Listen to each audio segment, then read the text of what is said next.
নমস্কার, আপনারা দেখছেন কলকাতা টিভি ডিজিটাল। আমি দেবাশিস সেনগুপ্ত। আজকে নিয়ে আসছি মালদহে বিরোধী দলনেতা, রাজ্যের বিরোধী দলনেতা শুভেন্দু অধিকারীর সভা প্রসঙ্গে। সভায় তো রাজনৈতিক বক্তব্য থাকবেই, বিভিন্ন রকম তারা কথা বলবেন, মানুষকে আশ্বস্ত করবেন, এটা রাজনীতিতে থাকেই।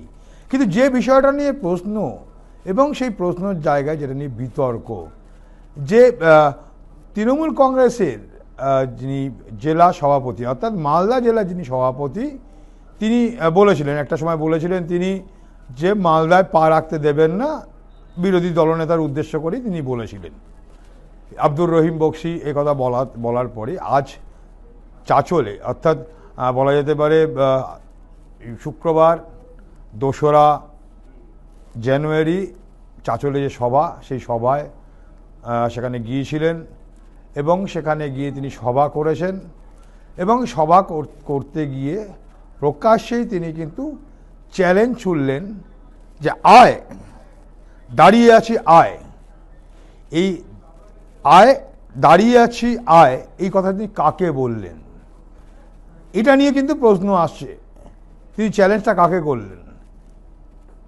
তৃণমূল কংগ্রেসের মালদা জেলার সভাপতি আব্দুর রহিম বক্সিকে, না অন্য কাউকে? এ নিয়ে যেমন প্রশ্ন আছে, পাশাপাশি তিনি তার বক্তব্যের বলার মধ্যে, বেশ কিছু বক্তব্যের মধ্যেই তিনি এটাও বলেছেন যে রীতিমতো বলা যেতে পারে আব্দুর রহিম বক্সিকে বলেছেন যে মালতীপুরের বিধায়ক হিসাবে এই আব্দুর রহিম বক্সি তিনি সেখানে জিতেছেন, জয়লাভ করেছেন এবং 2026 সালে তাকে ওই মালতীপুর বিধানসভা কেন্দ্র থেকে দাঁড়ালে হারাবেন।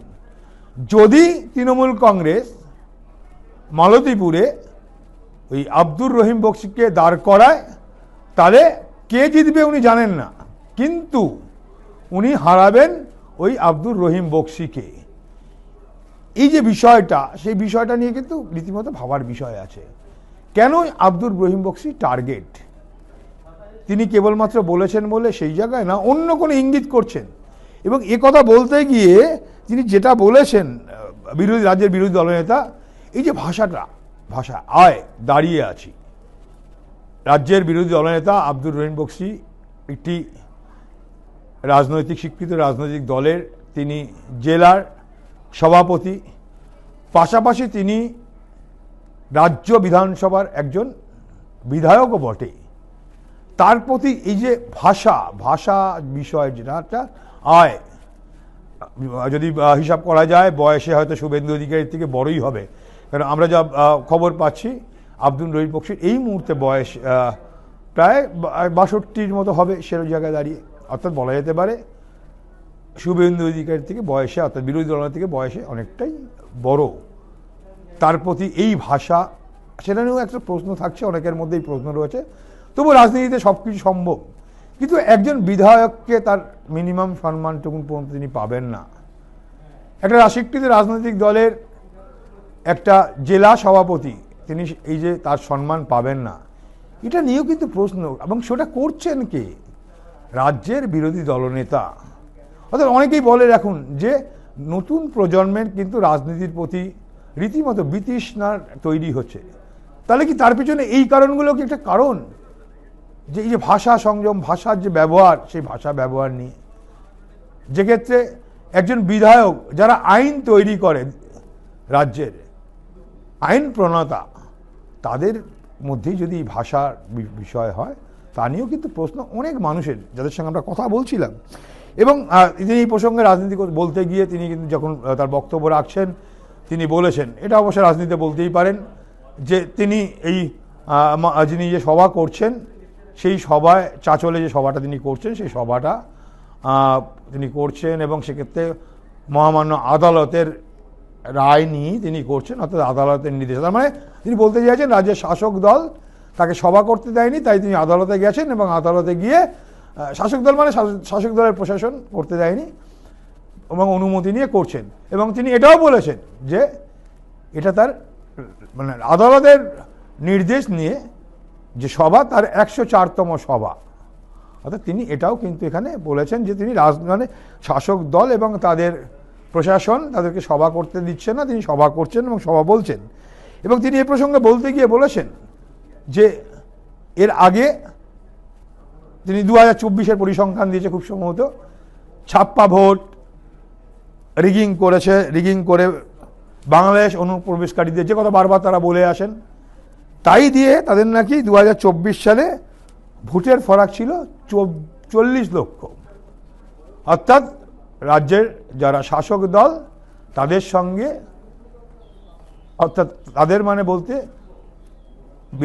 বিরোধী দলনেতা যেই দলে রয়েছেন অর্থাৎ ভারতীয় জনতা পার্টি, তাদের ফরাক সমস্ত মিলিয়ে ভোটের নিরিখে 40 লক্ষ।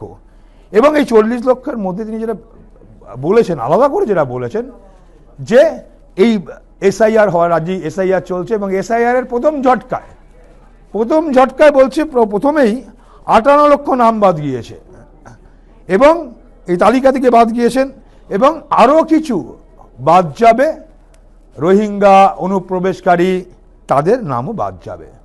যাই না বিরোধী দলনেতা কোথা থেকে পেলেন, কেন এখনো পর্যন্ত কিন্তু নির্বাচন কমিশন, যা তথ্য আমরা পাচ্ছি এখনো পর্যন্ত নির্বাচন কমিশনের কাছ থেকে, তাতে কিন্তু কিছু অনুপ্রবেশকারী বললেও সরাসরিভাবে রোহিঙ্গা কিন্তু আইডেন্টিফাই একজনকেও কিন্তু করতে পারেনি বা করেনি, যে যারা রোহিঙ্গা, বা সেক্ষেত্রে দাঁড়িয়ে পুলিশের কাছে নির্দেশ পাঠানো এই অঞ্চলে এরা রোহিঙ্গা, সেরকম কোনো নির্দেশ এখানে নেই, কিন্তু হয়তো বিরোধী দলনেতার কাছে আছেন তাই তিনি বলেছেন। এবং তিনি বলছেন কেবল এসআইআর কি হতে চলেছে তিনি সেটাও কিন্তু বলে দিচ্ছেন। এসআইআর কি হতে চলেছে তার ট্রেলারটা দেখেছেন দিল্লিতে, অর্থাৎ দিল্লিতে গিয়ে ওই রাজ্যের শাসক দলের সর্বভারতীয় সাধারণ সম্পাদক অভিষেক বন্দ্যোপাধ্যায় বলেছিলেন, অভিযোগ করেছেন, যা প্রশ্ন করেছেন তার অন্তত তৃণমূল কংগ্রেসের পক্ষ থেকে অভিষেক বন্দ্যোপাধ্যায়ের বক্তব্য সদুত্তর নির্বাচন কমিশন দিতে পারেনি। এবং সেখানে যে প্রশ্ন তুলেছিলেন যে রাজ্যের ভোটার, যে খসড়া ভোটার তালিকা প্রকাশ যখন হয় তারই 1 ঘন্টার মধ্যে প্রায় 1,36,00,000 লোকের নামের পিছনে প্রশ্ন চিহ্ন, এবং সেই প্রশ্ন চিহ্ন যে কেন তাদের নামের পিছনে তাদেরকে নোটিশ জারি করা হবে, কি কারণে হবে, সেটা কাদের করা হবে, কি কারণে করা হবে, তার কিন্তু কোনো সদুত্তর অন্তত স্বীকৃত রাজনৈতিক দলগুলোকে দেয়নি। অন্যদের কথা ছেড়েই দিন। এবং তারা চেয়েছে স্বীকৃত রাজনৈতিক দলগুলো কেউ না চাক, তৃণমূল কংগ্রেস বলছে, তৃণমূল কংগ্রেসের পক্ষ থেকে চাওয়া হয়েছিল, দেয়নি। এবং সেই জায়গা থেকে সেই বিষয় নিয়েই কিন্তু 31 তারিখে অর্থাৎ 31শে ডিসেম্বর তৃণমূল কংগ্রেসের পক্ষ থেকে 10 সদস্যের প্রতিনিধি দল গিয়েছিল দিল্লিতে জাতীয় নির্বাচন কমিশনে।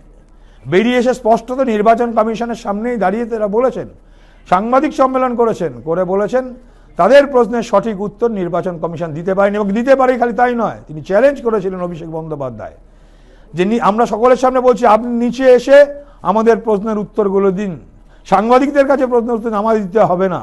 এবং স্পষ্টই বলে এসেছিলেন যে আপনি হচ্ছেন নির্বাচিত নন, আপনি মনোনীত, আমরা নির্বাচিত। এটা ঘটনা। যারা গিয়েছিলেন তৃণমূল কংগ্রেসের প্রতিনিধি হিসাবে এই 10 সদস্য, তারা প্রত্যেকেই নির্বাচিত, কেউ বা রাজ্যসভার, কেউ লোকসভার, কেউ বা রাজ্যের বিধানসভার, তারা গিয়েছিলেন এবং মানুষের ভোটের রায় দিয়ে নিয়ে গিয়েছিলেন। আর সেখানে যিনি জাতীয় নির্বাচন কমিশনার জ্ঞানেশ কুমার, তিনি মনোনীত। এবং আরো অনেক প্রশ্ন তারা তুলেছিলেন, আমরা সে প্রসঙ্গে যাচ্ছি না।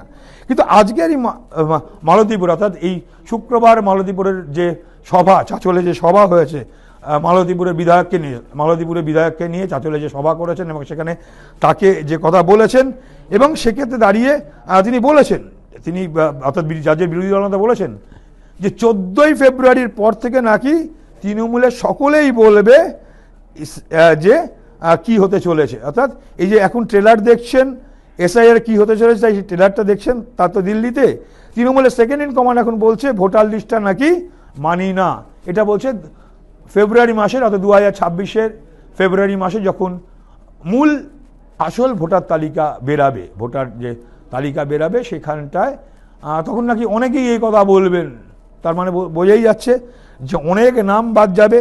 বিজেপির আসন সংখ্যা নীতি বলেন যে এই রাজ্যে 2টো জায়গায় একজোট হয়েছেন সনাতনী হিন্দুরা। আবার সেই ধর্মীয় তাস, সনাতনী হিন্দুরা 2টো জায়গায় এক হয়েছে। কোথায় না উত্তর মালদা যে উত্তর মালদা সাংসদ হিসেবে রয়েছেন বিজেপিরই, সেখানে খগেন মুর্মু।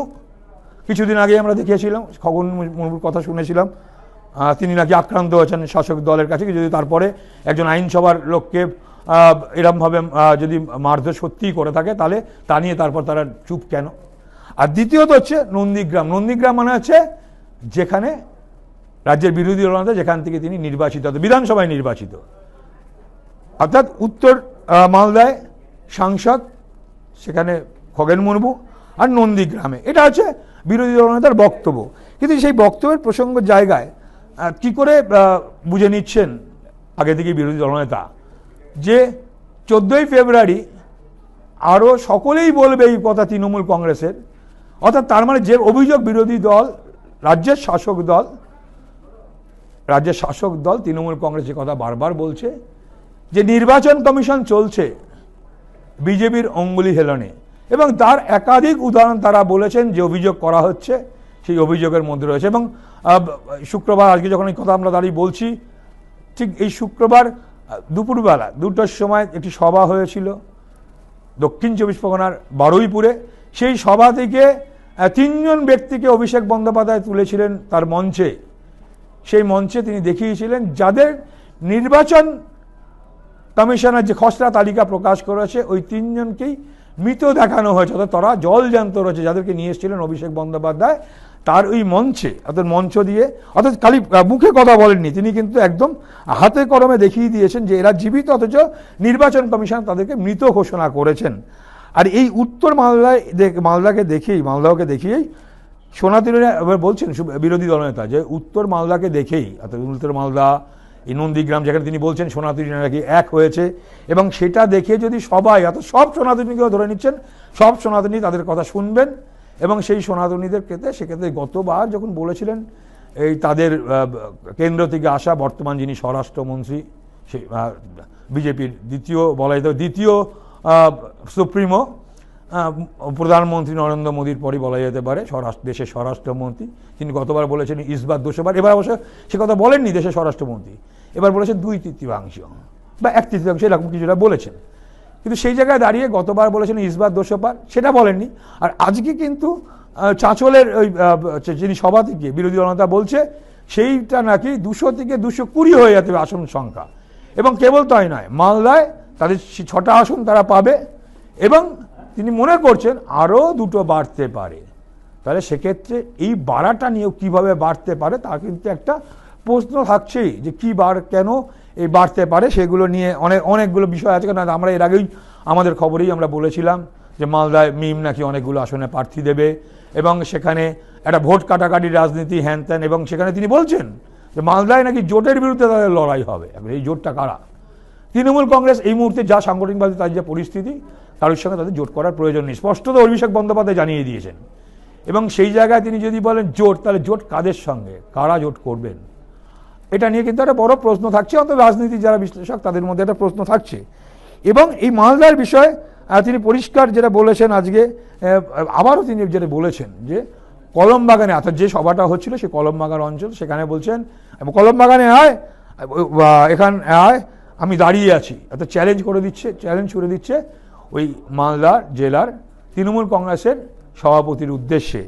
এবং তিনি এটাও বলেছেন বিরোধী দলনেতা, যেটা শোনা যাচ্ছে ওখান থেকে, যে উনি এখানকার মুখ্যমন্ত্রী হয়ে গেছেন। একটা রাজ্যের প্রধান হচ্ছে, সুপ্রিমো হচ্ছে মুখ্যমন্ত্রী, অর্থাৎ মালদা জেলা সেখানে মুখ্যমন্ত্রী, অর্থাৎ মুখ্যমন্ত্রী হয়ে গেছেন রহিম বক্সিকে।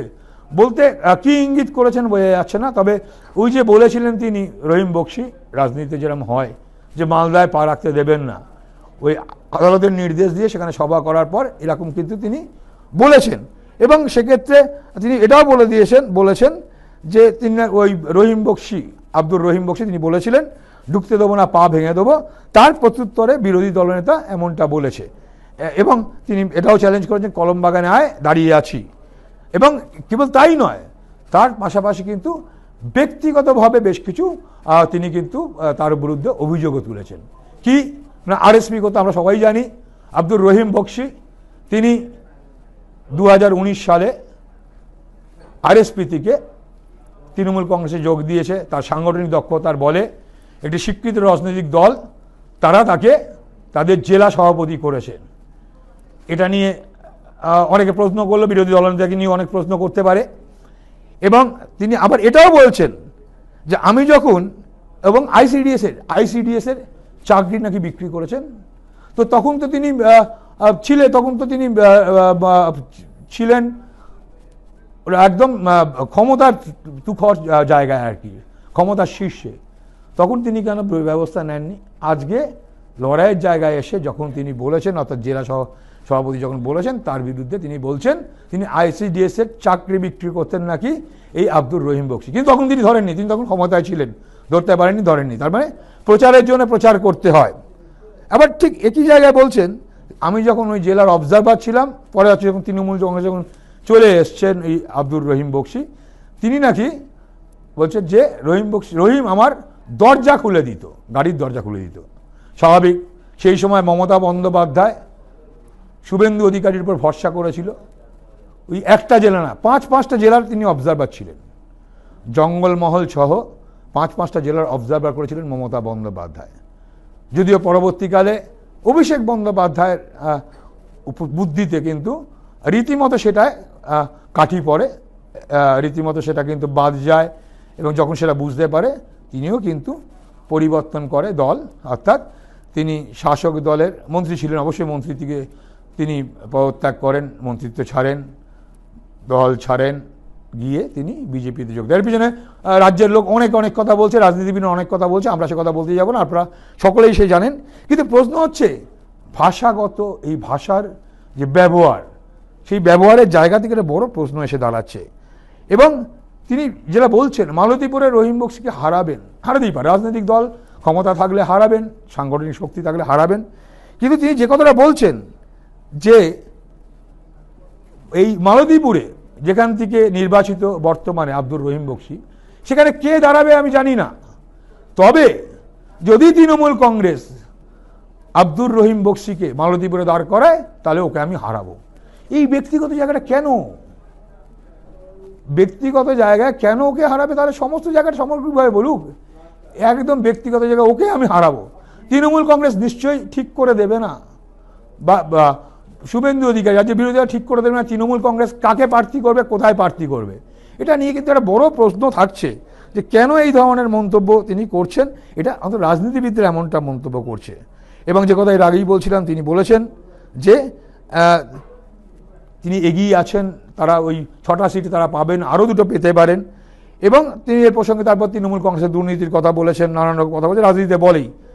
কিন্তু যে কথাটা বড় প্রাসঙ্গিক, যে বলছে যেদিন থেকে উনি দিদি থেকে পিসি হয়েছেন আমি দল ছেড়ে চলে এসেছি। আমি একটু আগে যে কথাটা বলছিলাম, যে যখন মমতা বন্দ্যোপাধ্যায় তাকে 5টা জেলার অবজারভার হিসেবে দায়িত্ব দিয়েছিলেন, এবং সেক্ষেত্রে অভিষেক বন্দ্যোপাধ্যায় কিন্তু আগে টের পেয়েছিল বা পাচ্ছিলেন, এমনটাই রাজনৈতিক মতামত, যে দলে থেকে দলকে ভিতর থেকে নষ্ট করছে। আর সেই অভিযোগ পেয়েই কিন্তু অভিষেক যখন রুখে দাঁড়িয়েছিল, তখনই নাকি শুভেন্দুদেরকে দল ছাড়তে হয়। অর্থাৎ রাজ্যের বর্তমান বিরোধী দলনেতা, সে সময় শাসক দল, বর্তমান শাসক দল তৃণমূল কংগ্রেসে ছিলেন, তিনি মন্ত্রী ছিলেন, ক্ষমতাশালী ছিলেন, 5টা জেলার অবজারভার ছিলেন, এবং সেই দল তিনি ছাড়েন, ছেড়ে চলে আসেন, এবং ছেড়ে তিনি করছেন। এবং তিনি বলেছেন, যে অভিযোগ করেছেন, তাকে নাকি আব্দুর রহিম বক্সী বলেছেন যেখানে আসতে দেবেন না, আসলে পা ভেঙে দেবেন। রাজনীতিতে অনেক কথা বলে, তা নিয়ে রাজনীতি হোক, কিন্তু এই দাঁড়িয়ে আছি, চ্যালেঞ্জ করছি, ওকে যদি দেয় ওকে হারাবো, এই ওকে ব্যাপারটাই কিন্তু ব্যক্তিগত জায়গায় দাঁড়াচ্ছে, যেখানে রাজনীতিবিদরা কিন্তু ভালো চোখে নিচ্ছে না। অর্থাৎ সামগ্রিকভাবে দেখা যাচ্ছে যে এমনিতেই বর্তমান প্রজন্মের রাজনীতি থেকে অনেকটাই দূরে সরে যাচ্ছে।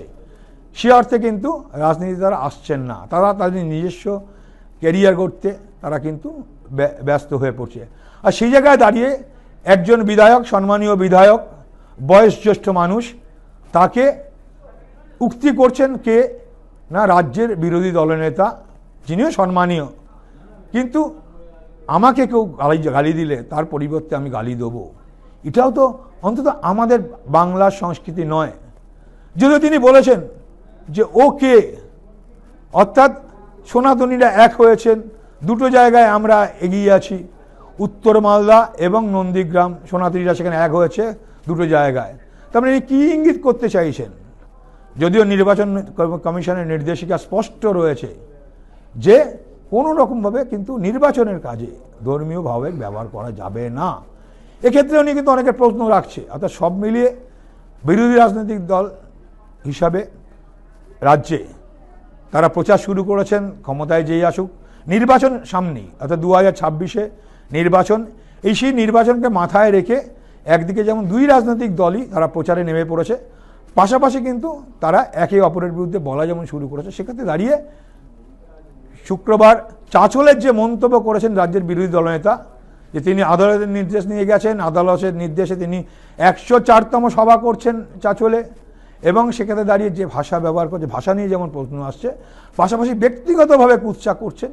ব্যক্তিগত কুৎসা যেটা করছেন তিনি কি করতেন আগে, আব্দুর রহিম বক্সি বর্তমানে যিনি তৃণমূলের জেলা সভাপতি, তার যেমন বলছে, পাশাপাশি তিনি ICDS এর চাকরি বিক্রি করতেন, এমনটাই অভিযোগ। এটা কেন? এটা নিয়েও প্রশ্ন। আর যদি বিক্রি করে থাকতো সেই সময় তিনি ক্ষমতায় ছিলেন, কেন তিনি আটকালেন না? এটাও কিন্তু মানুষজন কিন্তু প্রশ্ন করছে যে তখন তো তিনি ক্ষমতায় ছিলেন। ক্ষমতা কেবল নয়, 5টা জেলার অবজারভার ছিলেন, যাকে বলছেন, যাকে নির্দেশ করে বলছেন যে আব্দুর রহিম বক্সি, তিনি যখন অবজারভার ছিলেন, শুভেন্দু অধিকারী অর্থাৎ রাজ্যের বিরোধী দলনেতা, তিনি নাকি তার দরজা খুলে দিতেন, যখন তিনি মালদায় যেতেন দরজা খুলে দিতেন। তাহলে তিনি প্রভাবশালী ছিলেন। তাহলে প্রভাবশালী তখন ঢুকলেন না কেন? তাহলে রাজনীতিতে এই যে দুর্বৃত্তায়ন ঘটছে, তাহলে জেনে চুপ করে থাকা এটাও কিন্তু কম অপরাধ নয়। দেখতে থাকুন কলকাতা টিভি ডিজিটাল। আগামী দিনে আরও খবর নিয়ে আসবো আমরা।